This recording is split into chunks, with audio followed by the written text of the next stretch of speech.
So, here we have Legacy Cloud Cover. He is a pretty good figure, but due to the copy that I have, this leg seems to be the most loose for, I guess, the thigh swivel. Because you can see this one's pretty tight, but this one, yeah, it's a little bit more loose. But the only really problem I have with this is because he has no waist swivel, but that's due to the Seeker mold that he has for, I guess, Earthrise, or maybe it was some kind of other line, but I'm guessing this would be from Earthrise, because he turns into an actual jet, which is similar to an actual jet that can fly really fast, so there's that. But we're going to get down to his accessories.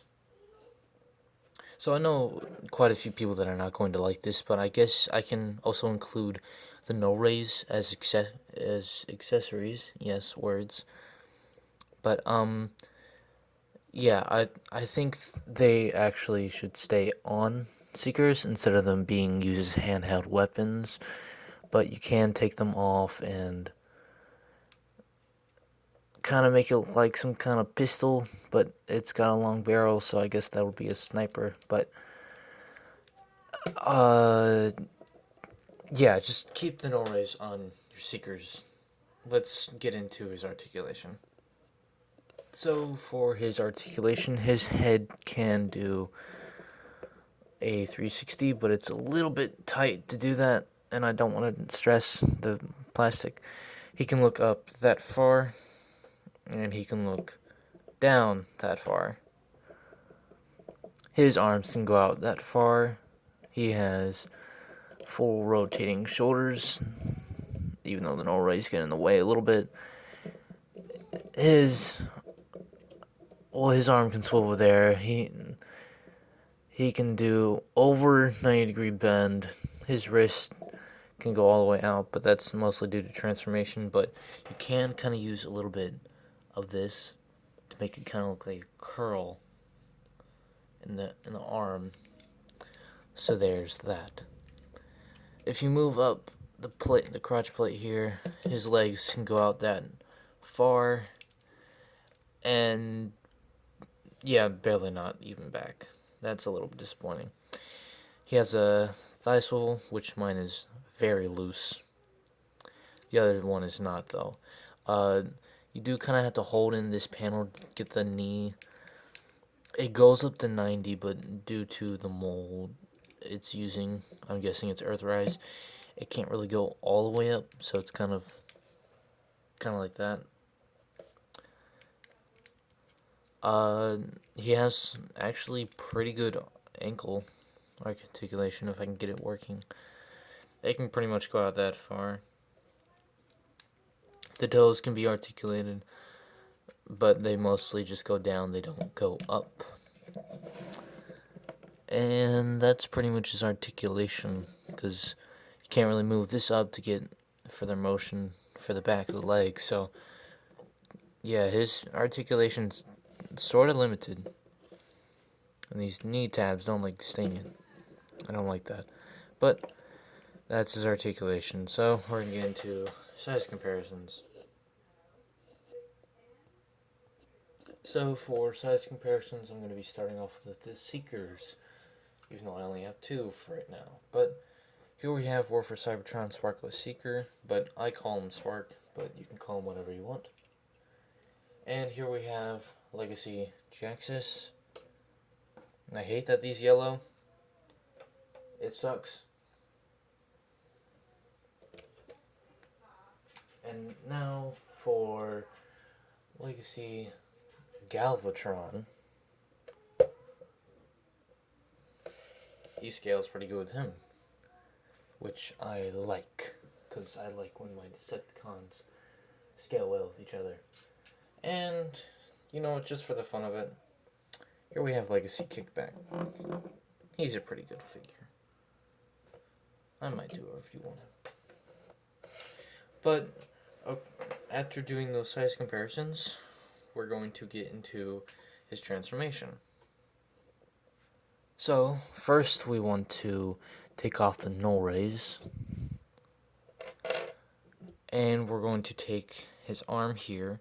We're going to bring up this panel on his arm. We're going to lift up the fist, and there's that little notch right there that you want to make sure that stays down, and you want to curl the arm into itself, which can be a little difficult because this little tab here does not like going through that gap in the arm. So you gotta work it a little bit until it goes like that, and you want to lift the fist here and just lower the arm like that. So you want to do that for the other side as well. And once you get that all tabbed in, you're good. Now take the feet, collapse them into each other, and leave that for now. Now we want to carefully grab the chest and pull it apart until it opens up like that. Grab the nose cone, lift over the head until it clicks in. Mine did 2 clicks. Yours might do once. Lift it up, and there's a little tab on the nose cone. That right there is going to go into this slot until it clicks in softly. Grab the arms and collapse them into the chest. And then you want to close the chest back up.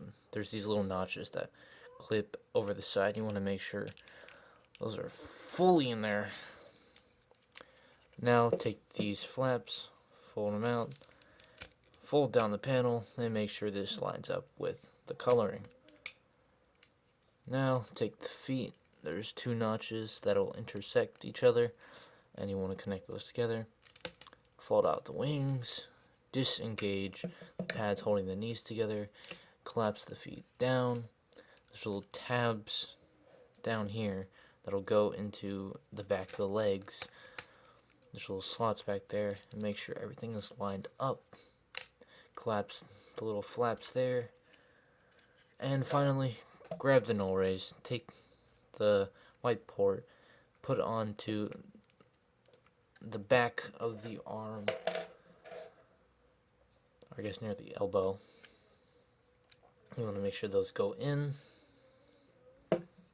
And there you have Cloud Cover in its jet mode. So there is one thing I like doing with my Cloud Cover, and you don't really have to pay attention to this part of the video for this, but if you unfold the feet, as you would for the robot mode, you collapse, or actually no, you would have to fold up these parts of the wings up, just like for robot mode. You want to fold the wings in, like this, collapse those wing parts back down as much as you can. These are being a little bit difficult. They don't have to fully tab in. Or no, it doesn't really allow me to do that then, okay. And then you take the nose cone, untab it from its thing. You have kind of this weird bird perching thing. Alright, let's get back into the size comparisons for the vehicle mode. So for size comparisons for the Seekers, here is Sparkless Seeker, or Spark, and here is Legacy Jaxus. Also, this is War for Cybertron, just so you know. But yeah, here's Jaxus. Trying to, get him in frame there, but there they are, all together. And for another size comparison, Legacy Galvatron. Yeah, I took the painstaking time to transform that just for Cloud Cover. Yep. Feels definitely worth it. But overall, Cloud Cover is a pretty good figure. He does have his little problems with, the little looseness of his leg or thigh swivel, and him not having a waist joint, which a lot of people would not really like a figure to not have, which is a waist swivel. Me personally, I just try to get past it and, just enjoy the figure overall. It has a really good looking jet mode too, especially with those jet engines and the really nice looking wings. It all just looks so smooth and everything. There's no like huge parts of just kibble hanging out. I mean, you have the false chest piece, which is not really the whole cockpit, but I think it's a pretty good figure, in my opinion. So yeah, that was my review for Legacy Evolution Cloud Cover. This is to the person that commented for me to review Cloud Cover. So if you are watching this, thank you for commenting for me to review Cloud Cover, because he's a really good figure in my opinion. So that was my review. Hope you enjoyed, and I'll see you in the next review. Peace.